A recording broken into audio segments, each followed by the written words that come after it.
중심이 되어왔지만 최근에는 이 GLP-1과 같은 약물 치료가 가능해지게 되면서 비만 치료의 패러다임이 크게 변화하고 있습니다.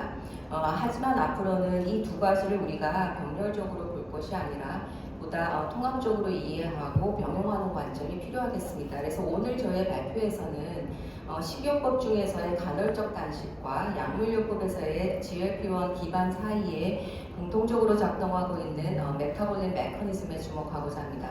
또한 이러한 공통 기전을 이해함으로써 이 두 가지를 통합할 수 있는 과학적 기반을 공유하고자 합니다. 저의 COI입니다. 최근에 비만을 다양한 패토제네시스 기준으로 봐야 한다는 필요성이 증가하고 있는 것은 잘 알고 있고, 우리가 알고 있는 이 비만의 여러 가지 아형 가운데서도 인구 고령화 시대에 특히 주목해야 하는 유형은 근감소성 비만, 사이코페닉 오비시티가 될 것 같습니다. 통계적으로 봤을 때 이 고령 인구에서 근감소성 비만의 유병률은 약 11%로 보고되고 있고, 우리 KNNG 자료를 통해서도 폐경 이후 여성의 절반가량이 오버웨이트가 오비즈로 분류되고 있는 가운데 그 중에 약 4분의 1 정도가 근감소를 동반하는 것으로 나타납니다. 그리고 또한 이제 보시다시피 당뇨병 환자에서 보여지는 근감소, 소위 말해서 다이아베틱 sarcopenia의 유병률 역시도 증가하고 있어서 추후에 이 파퓰레이션 에이징에 따라서 근감소성 비만의 누적 유병률과 그 임상적인 중요성은 덜 커질 것으로 생각됩니다. 이러한 가운데 잘 알고 계신 바와 같이 작년에 란셋 커미션에서는 이제 비만을 프리클리니컬과 클리니컬 오비스트로 구분하는 프레임워크를 제안한 바가 있습니다. 이것은 체지방이 증가했다는 것을 전제로 하고 이것이 실제 임상적인 증상이나 기능적인 영향을 동반하는지를 평가하겠다는 접근인데요. 소위 말해서 질병으로서의 비만, 그리고 그 임상적인 의미를 중심으로 리디파인한 개념이라고 볼 수 있습니다. 그간에 우리가 이 BMI를 중심으로 분류한 체계는 인구 집단 수준에서 그 위험군을 선별하는 데 굉장히 유용했습니다. 그런데 이러한 기준이 에디퍼시티 중심으로 전환하게 되면서 임상 현장과 인구 집단 모두에서 이 관리가 필요한 비만 대상군은 더욱더 넓어지게 되는 결과로 이어지게 됐습니다. 그래서 지금 보시는 바와 같이 프리클리니컬 오비시티 그룹이 보다 더 넓어지고 있는 것을 우리가 볼 수가 있습니다. 저희 연구팀에서는 이러한 기준을 적용해서 이제 비만의 유병률을 재평가한 바 있는데요. 그 결과를 보면은 이제 미국의 경우에는 인구 집단의 거의 80%에 근접하는 수준, 우리나라 역시도 한 40% 가량이 프리클리니컬 오비스티를 포함했을 때 비만 관리 대상이 되어서 굉장히 유의미하게 증가하는 것을 볼 수 있었습니다. 그런데 특히 중요한 점은 지금 보시는 바와 같이 고령자의 경우에는 기존의 BMI 기준으로는 캡처되지 않았던 신규 비만 분류 기준이 있다는 말입니다. 이렇게 보면 우리가 그간에 BMI 기준으로 판단했었던 비만의 질병 부담이 어쩌면 과소평가되고 있었을 수도 있다라는 것을 말해주는 대목입니다. 우리가 잘 알고 있듯이 이렇게 비만 치료가 중요한 이유는 결국은 다양한 카디오베스큘러 컴플리케이션으로 이어지기 때문인 것을 잘 알고 있고요. 그러한 이유로 우리가 비만 치료를 통해서 궁극적으로 기대하는 것도 이러한 질환들의 개선과 임상적인 베네핏이 될 것인데, 지금 보시는 바와 같이 한 15% 이상이 되는 체중 감량에 도달했을 때 이러한 카디오베스큘러 베네핏으로 이어지는 것을 볼 수 있습니다. 이러한 맥락에서 봤을 때 이 비만 치료는 단순히 바디웨이트를 감소시키는 것을 넘어서서 비만으로 인한 만성질환을 예방하고 치료하는 전략으로 이해할 필요가 있습니다. 실제 알고 계신 비만 치료 전략은 크게 세 가지, 식이요법을 포함하는 비약물적인 요법, 그리고 약물요법, 그리고 최근에 비만 대사 수술로 구성됩니다. 이들 각각으로 달성 가능한 체중 감소 수준은 이제 문헌을 통해서 잘 정리되어 있는데요. 생활습관 교정을 통해서는 약 5% 내외의 마일드한 수준, 그리고 약물 치료는 그보다 더 큰 폭의 바디웨이 감소를 나타낼 수 있고, 수술을 하게 되는 경우에는 가장 큰 효과를 보이는 것으로 나타나 있습니다. 저는 오늘 이 가운데서 이 비약물적인 요법과 그리고 약물요법의 언맷 니즈, 그리고 이제 그들의 병용에 대해서 포커싱해서 말씀드리려고 합니다. 잘 알고 계신 바와 같이 비약물적인 치료 가운데 특히 식이요법은 몸무게를 줄이고 또 그에 따라서 카디오 메타볼릭 베네핏을 얻기 위한 목적으로 굉장히 오랜 기간 동안 잘 아시다시피 다양한 형태로 변해 왔습니다. 그래서 좀 정리해보면 초기에는 이 칼로리를 제한하거나 영양소 섭취량과 같은 정량적인 요소들을 중심으로 접근했고 그 이후에는 인디비주얼 푸드 컴포넌트나 다이어트리 패턴으로 넓어졌다면 최근에는 그보다 더해서 이제 밀 타이밍이나 밀 오더, 그 다음에 개인별의 반응이라던가 행동 요인과 같은 정성적인 요인까지를 포함하는 보다 정밀한 접근으로 발전하고 있습니다. 이후에는 이제 우리가 더 나아가서 다이어트가 다른 요소들, 예컨대 이제 운동이나 수면 행태 등과 같은 다른 요소들과 병합하게 되고 그리고 또 그것들의 조합을 가지고 좀 더 프리사이즈한 접근으로 진화할 것을 예고하고 있습니다. 하지만 잘 알고 있다시피 이렇게 다이어트가 장기적으로 유지하기가 매우 어렵다는 것을 잘 알고 있고요. 이 부분을 설명하는 데는 단순히 컴플라이언스 이슈가 아니고 강력한 바이올로지에 기반한다는 것을 이해할 필요가 있습니다. 구체적으로 우리가 에너지 인의 감소로 바디웨이트 감소하게 되면 이를 보상하기 위해서 세트 포인트 레귤레이션이 작동한다는 걸 알고 있고 이 과정에서 메타볼릭 어댑테이션이 동반되는 가운데 기초 대사량이나 에너지 소비가 감소하게 됩니다. 또 한편 이 말초 페리페럴 티슈 레벨에서는 지방의 어큐뮬레이션을 유도하는 진화론적인 메커니즘이 작용하게 되면서 이제 결과적으로 이 중추와 말초 신호들이 통합되면서 감소된 체중을 리커버하는 방향으로 생물학적인 압력이 작동하게 되는 겁니다. 여기에 더해서 오늘날 현대사회 여러 가지 환경 인자들은 이러한 생물학적인 한계를 더욱 강화하는 방향으로 작용하고 있고요. 그래서 우리가 소위 말하는 진화론적인 관점에서의 바이올로지, 예컨대 단맛에 대한 선호도, 그리고 패티푸드에 대한 펠라티빌리티, 그리고 에너지를 보존하는 것을 지향하는 피지올로지와 같은 것들이 이제 오늘날 우리가 굉장히 범람하는 에너지 댄스 푸드나 울트라 프로세스드 푸드 등의 배드 푸드 인바이러먼트와 결합하게 되면서 체중 조절을 더 어렵게 하고 있는 구조가 되었고요. 따라서 식이요법이나 행동 교정만으로 이러한 구조를 극복하기에는 본질적인 한계가 존재합니다. 한편 이런 가운데 최근 GLP-1 기반의 약물 치료가 등장했는데 이것은 기존의 생활요법만으로는 도달하기 어려웠던 수준의 바디웨이트 감소를 가능케 하고 있습니다. 구체적으로 알아보겠습니다. 지금 보시는 표는 현재 마켓을 리딩하고 있는 이제 기반 치료제들이고 잘 알고 계신 바와 같이 이들의 공통적인 기전은 에픽타입 레귤레이션으로 GLP-1을 백본으로 공유하고 있는 바이오 의약품들입니다. 근데 이들의 체중 감소 효과가 상당히 커서 이제 삭센다의 경우에는 글로벌 임상에서 평균 9%, 세마글루타이드는 위고비는 13%, 그리고 털제페타이드는 이제 평균 20%를 넘어서는 것을 보여주면서 비만 치료의 신기원을 이뤄내고 있습니다. 하지만 이러한 성과에도 불구하고 중요한 언맷 니즈가 있는데요. 먼저는 체중 감소 시에 동반되는 근소실 그리고 약물을 중단했을 때 나타나는 바디웨이트의 리게인 이 두 가지가 그것입니다. 근데 이것은 이제 GLP-1과 같은 약물들이 기전 자체가 식욕억제 기반이기 때문입니다. 그래서 우리가 통상적으로 칼로리 제한을 통해서 바디웨이트를 감소시킬 때 감소분의 약 25%, 근데 많게는 40%까지는 림매스의 감소를 통해서 이루어지게 되고 이 림매스 가운데 상당 부분이 근육으로 구성되어 있기 때문에 이렇게 대사적으로 액티브한 조직인 근육이 감소된다는 것은 오히려 또 다른 의미에서 대사 문제를 초래할 뿐 아니라 림매스 감소나 바디웨이트 리게인과 같은 언맷 니즈를 내포한다는 것입니다. 실제 이것이 글로벌 임상에서 웰너스의 퀄리티 이슈로 이어지게 되었는데 보시는 바와 같이 톨제파타이드나 세마글루타이드의 글로벌 데이터를 자세히 들여다보면 림매스의 감소가 바디웨이트 감소와 맞물려서 상당한 수준인 걸 볼 수 있습니다. 또한 이 약물 중단 시의 리게인 현상은 여러 임상에서 일관되게 관찰되고요.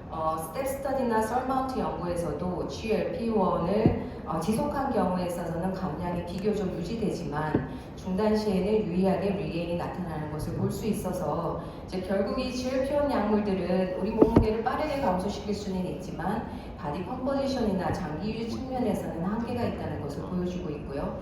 이러한 흐름에 따라서 현재 약물 개발의 방향성은 이 GLP-1 플랫폼의 근육을 보존하거나 바디 컴포지션 개선을 함께 달성할 수 있는 다른 약물과의 병용 전략 또는 신규 타겟으로 넓어지고 있습니다. 그런데 이 지점에서 우리는 병용의 또 다른 요소로 식이요법을 생각해 볼 수 있겠습니다. 이제 알다시피 다이어트는 수능도의 이슈나 바이올로지컬 컴펜세이션 영향을 받는다는 한계는 있지만 특정한 식이요법의 경우에는 근육을 보존할 수 있고 전반적으로 전신대사의 건강을 개선할 수 있다는 측면에서 굉장히 강점이 있습니다. 반면에 이 GLP-1 약물 치료는 굉장히 강력한 에피타이트 레귤레이션을 통해서 큰 폭의 몸무게를 감소시키는 것은 가능하지만 앞서 말씀드렸던 여러 이유로 한계가 존재한다는 것이고요. 그렇기 때문에 이 두 가지 접근의 병용을 통해서 서로의 한계를 보완할 수 있다면 매우 훌륭한 전략이 될 수 있을 것 같습니다. 그럼 어떠한 생물학적인 맥락을 바탕으로 이 병용 전략을 만들어갈 수 있을까요? 이제 저희 연구실에서는 이 비만 동물 모델에서 GLP-1 약물들의 메커니즘을 연구하는 과정에서 한 가지 인사이트를 얻게 되었고 오늘 이 내용을 공유해 보겠습니다. 고지방식으로 고도비만을 유도한 마우스에 GLP-1 기반 물질을 투여하는 과정에서는 일괄적으로 식이 섭취가 감소된다라기보다는 그 약물을 투여하는 시점과 그 빈도 그리고 그 양에 따라서 푸드 인테이크 변화량에 변동성이 생기게 되고 그와 연동하여서 바디웨이 체인지 간의 어떤 패턴을 만든다는 것을 관찰하게 되었는데 실제로 보시면 이제 컨트롤 그룹의 경우에서는 식이 섭취의 변화량과 몸무게 변화량이 굉장히 좁은 폭을 유지하면서 안정적으로 유지되는 걸 볼 수 있습니다. 그런데 이 털제파타이드 그룹의 경우에는 식이 섭취 변화량과 이 체중 변화량이 주기적으로 코렐레이션을 하면서 감소와 리커버리를 반복하는 패턴을 보여주고 있습니다. 그런데 흥미로운 점은 이렇게 보여지는 파동이 우리가 기존에 알고 있는 간헐적 단식의 그것과 유사한 형태를 보인다는 점이었습니다. 그래서 다시 말씀드리면 약물 투여에 의한 푸드 인테이크의 변화는 계속적으로 억제된다기보다 이렇게 변동성을 만들어갈 수 있는 개별화된 방법을 취할 수 있다는 생각을 해볼 수 있고요. 그래서 이러한 관점은 우리가 알고 있는 간헐적 단식과 이제 개념적으로는 유사하다고 할 수 있는데 이 둘의 차이점이라고 한다면은 간헐적 단식은 휴먼 비헤이비어에 기반한 생리적인 접근이라고 한다면 이제 GLP-1의 경우에는 이 약물의 양리작용에 의해서 구현된 패스팅 라이크 스테이트라고 우리가 볼 수 있다는 겁니다. 이것은 우리가 아는 간헐적 단식의 사이언스로 패스팅과 피딩을 반복하는 패턴을 통해서 이제 결과적으로는 대사적인 유연성, 이 메타볼릭 플렉서빌리티를 회복하겠다는 접근입니다. 그래서 이것을 통해서 이제 바디웨이트 감소하고 이제 팻이 감소하고 그리고 인슐린 센시티비티를 개선시킨다는 여러 가지 클리니컬 베네핏들이 문헌들을 통해서 많이 보고되고 있습니다. 사실 이 인터미디언트 패스팅의 생물학적인 이점의 핵심은 이 메타볼릭 플렉서빌리티, 즉 에너지 상태에 따라서 대사를 유연하게 전환하는 능력이 있습니다. 먼저 이 패스팅 페이즈에서는 이제 로우 에너지 시그널에 의해서 셀 레벨에서 AMPK가 활성화되면 그 다운스트림으로 패티 애시드가 억시데이션 항진되고 키토제네시스가 유도되고 오타포지가 유도되면서 이제 이를 통해서 데미지를 입은 셀 컴포넌트가 정리되고 에너지를 효율적으로 사용하는 방향으로 전환됩니다. 한편 이 피스팅 상태에서는 이제 뉴트리언트 인플럭스가 되면서 대표적으로 mTOR pathway 그리고 인슐린 시그널링이 활성화되면서 이제 결과적인 피노타입으로는 프로테인이 합성이 항진되거나 마이토콘드리얼 바이오제네시스가 촉진된다는 것이고요. 이렇게 패스팅과 피스팅 사이클이 반복되게 되면서 이제 전신에 있어서의 대사 자체가 캐타볼릭 에너빌릭 밸런스를 중심으로 매우 다이나믹하게 재조정되고 점진적으로 기능적인 최적화가 이루어질 수 있다는 관점입니다.